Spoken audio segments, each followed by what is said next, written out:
Hello guys, आप सभी का स्वागत है आपके अपने YouTube channel the crazy board पर। तो प्यारे बच्चों, आज हम इस वीडियो में प्रश्नावली 3.3 के प्रश्न संख्या 1 के तीसरे और चौथे नंबर प्रश्न को हल करेंगे। तो प्यारे बच्चों, इस प्रश्न में बोला जा रहा है निम्न रैखिक समीकरण युग्म को प्रतिस्थापन विधि से हल कीजिए। यहाँ पर जो हमको रैखिक समीकरण युग्म दिया गया है, इसको प्रतिस्थापन विधि से हल करना है। अपन जो है प्रश्न अपन यहाँ पे लिख लिए हैं। तो प्यारे बच्चों, इस रैखिक समीकरण युग्म को यानी तीसरे नंबर का जो क्वेश्चन है, इसको हम हल नहीं कर सकते हैं, क्योंकि इस रैखिक समीकरण युग्म का अपरिमित रूप से अनेक हल होगा। जैसे आप प्रश्न संख्या 1 और 2 को हल किए हैं, उसी तरह से प्रश्न संख्या 3 को भी आप हल करके देख सकते हैं। इस रैखिक समीकरण युग्म का अपरिमित रूप से अनेक हल निकलेगा। यहाँ पे अपन जो है लिखेंगे हल हल दिया गया समीकरण युग्म है। क्या है? पहला है 3x माइनस वाई बराबर 3। इसको आप समीकरण 1 मान लीजिए। और दूसरा नंबर में है आपको 9x माइनस 3y बराबर 9। इसको थोड़ा हल कर लेते हैं।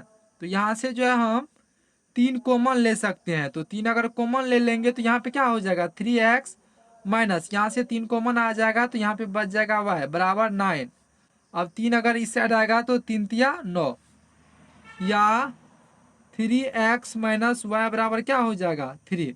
ये हो गया आपको समीकरण 2। तो आप देख सकते हैं समीकरण 1 और 2 ये दोनों समान है। तो यहाँ पे अपन लिख देंगे, चूंकि समीकरण 1 और 2 समान है,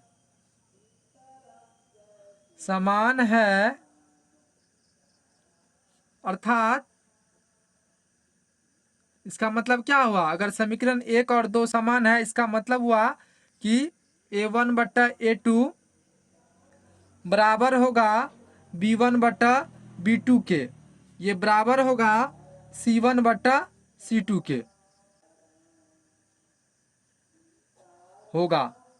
तो प्यारे बच्चों, अगर ये तीनों बराबर होगा तो इस तरह के रैखिक समीकरण युग्म का अपरिमित रूप से अनेक हल होता है। तो इसीलिए जो है हम कह सकते हैं, इसीलिए इस रैखिक समीकरण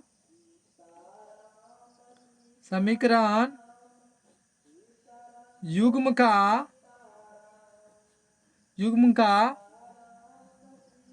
अपरिमित रूप से अनेक हल होगा, अनेक हल होगा। तो प्यारे बच्चों, इस प्रश्न का आंसर यहीं पे खत्म होगा। आप इस रैखिक समीकरण युग्म को जब भी आप हल करने का प्रयास कीजिएगा तो आप हल नहीं कर पाइएगा, क्योंकि इस रैखिक समीकरण युग्म का जो है अपरिमित रूप से अनेक हल होगा। तो आप जो है, अगर आपको हल करने का मन है तो आप जो है इसको प्रतिस्थापन विधि से हल करके ट्राई भी कर सकते हैं, लेकिन आंसर आप नहीं निकाल पाइएगा।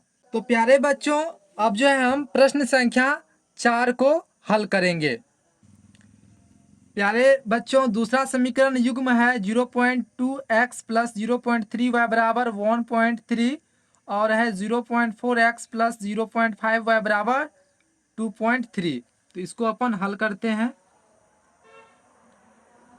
तो यहाँ पे अपन लिखेंगे दिया गया समीकरण युग्म है। पहला नंबर में कौन है?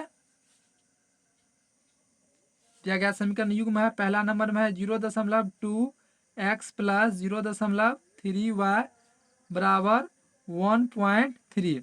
इसको अपन इक्वेशन 1 मान लेते हैं। और दूसरा नंबर में है 0.4x प्लस 0.5y बराबर क्या हो जाएगा? 2.3। इसको अपन इक्वेशन 2 मान लेते हैं। अब यहाँ पर हम लिखेंगे समीकरण 1 से। समीकरण 1 से क्या हो जाएगा? समीकरण 1 है 0.2x प्लस 0.3y बराबर 1.3। इस समीकरण से x या y किसी एक का जो है वैल्यू निकालेंगे, यानी किसी एक के टर्म में जो है इसको लिखेंगे। तो यहाँ से जो है अपन 0.2x बराबर लिख सकते हैं 1.3 माइनस 0.3y, या x बराबर लिख सकते हैं 1.3 माइनस 0.3y बटा 0.2। इसको अपन समीकरण 3 मान लेते हैं। अब जो है इस x के मान को समीकरण 2 में रख देंगे। तो यहाँ पे अपन लिखेंगे समीकरण, यहाँ पे लिख दीजिए। अब समीकरण 2 में x का मान रखने पर, तो समीकरण 2 कितना है? समीकरण 2 है 0.4x प्लस 0.5y बराबर 2.3। यहाँ से हम लिखेंगे 0.4। तो प्यारे बच्चों यहाँ से अपन का पेन खत्म हो गया है, तो दूसरा पेन लेना पड़ेगा। तो प्यारे बच्चों बताइए यहाँ पे क्या हो जाएगा? 0.4x प्लस 0.5y बराबर 2.3। प्यारे बच्चों यहीं पर हमको x का वैल्यू रखना चाहिए। हम इसको 2 बार लिख दिए, आप एक ही बार लिखिएगा। तो अब जो है हम x का वैल्यू पुट कर देते हैं, तो क्या हो जाएगा? 0.4, x का वैल्यू कितना है? 1.3 माइनस 0.3y बटा कितना है? 0.2। यहाँ पर गुना कर दीजिए।